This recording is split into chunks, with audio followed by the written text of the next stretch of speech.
خیبر کیا ہے؟ تقریباً مدینہ طیبہ سے 320 کلومیٹر دور یا 300 کلومیٹر کے قریب ایک بستی ہے جس کو خیبر کہتے ہیں۔ خیبر یہودیوں کا گڑھ ہے، یہودیوں کا مرکز، اور اس وقت سے لے کر کے حضور صلی اللہ تعالیٰ علیہ وسلم کی مدینہ طیبہ آمد سے بھی کافی پہلے سے خیبر میں یہودیوں نے ایسا اپنا وہ جمایا ہوا تھا کہ پورے عرب کے سب سے بڑے مالدار یہودی خیبر میں رہتے تھے، اور جنگی طاقت بھی سب سے زیادہ ان کے پاس تھی، اور غرور اور گھمنڈ اتنا تھا، پیسوں پر بھی اور جنگ پر بھی، طاقت پر بھی، کہ وہ کسی کو بھی ڈرا دیتے تھے۔ اور جب سے نبی پاک صلی اللہ علیہ وسلم مدینہ طیبہ آئے، ان کی دشمنی اتنی بڑھ گئی تھی کہ آپ کو معلوم ہونا چاہیے کہ جو جنگ خندق ہوئی تھی اس کا واقعہ بھی میں نے تفصیل سے بتا دیا۔ مدینہ طیبہ جنگ خندق جس وجہ سے ہوئی اس کا سبب یہودی تھے۔ یہودیوں نے مکہ کے کافروں کو، مشرکوں کو، نجد کے کافروں کو، سب کو جمع کیا تھا اور پانی کی طرح پیسہ بہایا تھا جنگ میں۔ 12,000 لوگوں کو رسول اللہ کے خلاف اکٹھا کیا تھا یہودیوں نے۔ یہ خیبر کے یہودی تھے، کیونکہ نبی پاک صلی اللہ تعالیٰ علیہ وسلم جب تشریف لائے تھے، 2 قبیلے یہودیوں کے مدینے میں آباد تھے، بنو نذیر اور بنو قریظہ۔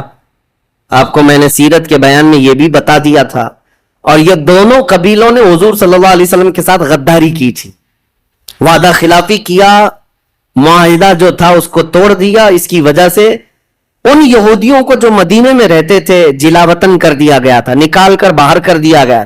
تو جتنے مدینے سے نکالے ہوئے یہودی تھے وہ سب خیبر میں جا کر جمع ہو گئے تھے۔ خیبر میں جا کر کے ان لوگوں نے اڈا بنا لیا تھا، اور ڈیلی ان کی صرف اور صرف یہی منصوبہ بندی ہوتی تھی کہ محمد صلی اللہ علیہ وسلم اور ان کے ساتھیوں کو کیسے مارا جائے، کیسے قتل کیا جائے۔ کوئی بھی دور دراز سے اگر چھوٹی سی دشمنی رکھتا تھا رسول اللہ سے، تو یہ یہودی خیبر کے پورا کا پورا مال ان کے پاس بھیجتے اور ان کو کھڑا کرتے کہ تم جاؤ، ہم سپورٹ میں ہیں، ہم سپورٹ کریں گے۔ ساری جنگوں میں مشرکوں کا سپورٹ کرتے تھے۔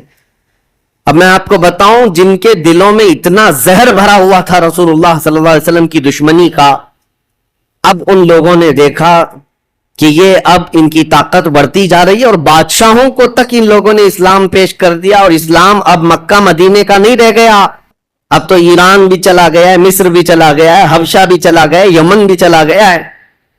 تو ان کے پیٹ کا درد اور بڑھ گیا۔ ان لوگوں نے پھر اب فیصلہ کرنا شروع کیا کہ اب سارے لوگوں کو جمع کرتے۔ ایک قبیلہ تھا بنو غطفان، یہ مشرکوں کا قبیلہ تھا، اور وہ جنگی طاقت بہت زیادہ رکھتے تھے۔ اس وقت عرب میں وہ نڈر مانے جاتے تھے۔ یہودیوں نے ان کو بلا کر کے جنگ کا پلان کیا کہ مدینے پر اچانک چڑھائی کریں گے اور تہس نہس کر کے رکھ دیں گے، کسی کو خبر بھی نہ ہو، پورے مدینے کی اینٹ سے اینٹ بجا دیں گے۔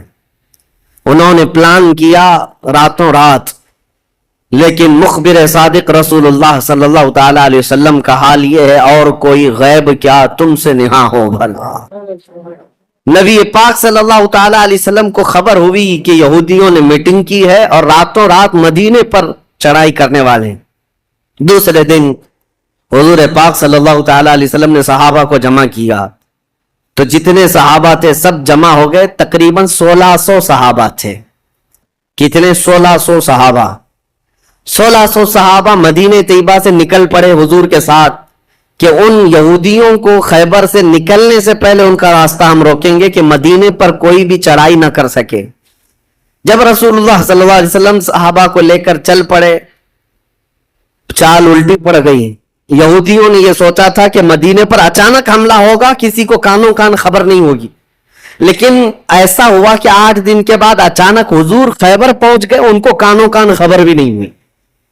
نبی پاک صلی اللہ تعالیٰ علیہ وسلم صحابہ کے ساتھ جب پہنچے، صبح ہو رہی تھی، خیبر کی وادیوں میں حضور داخل ہو رہے تھے، تو یہودی اپنے اپنے کھیتوں میں کام کرنے کے لیے جا رہے تھے۔ جیسے ہی مدینے کی فوج کو دیکھا، ہیبت طاری ہو گئی، الٹے قدم اپنے قلعوں میں واپس بھاگتے رہ گئے اور چیخ مارتے رہ گئے کہ محمد بھی آئے ہیں اور مسلمان بھی آئے ہیں۔ حضور صلی اللہ علیہ وسلم نے ان کی چیخ و پکار کو سنا تو ایک جملہ فرمایا۔ حضور صلی اللہ علیہ وسلم فرماتے ہیں، جن کافروں کی وادی میں ہم اتر پڑے ان کی صبح خراب ہو ہی جاتی ہے، اور یہ خیبر اب برباد ہوگا۔ حضور کے الفاظ تھے، جملہ نکلا، صحابہ کرام اتنی جوش سے نعرہ لگا رہے تھے کہ یہودیوں کے سارے قلعے صحابہ کی آواز سے گونجنے لگ گئے۔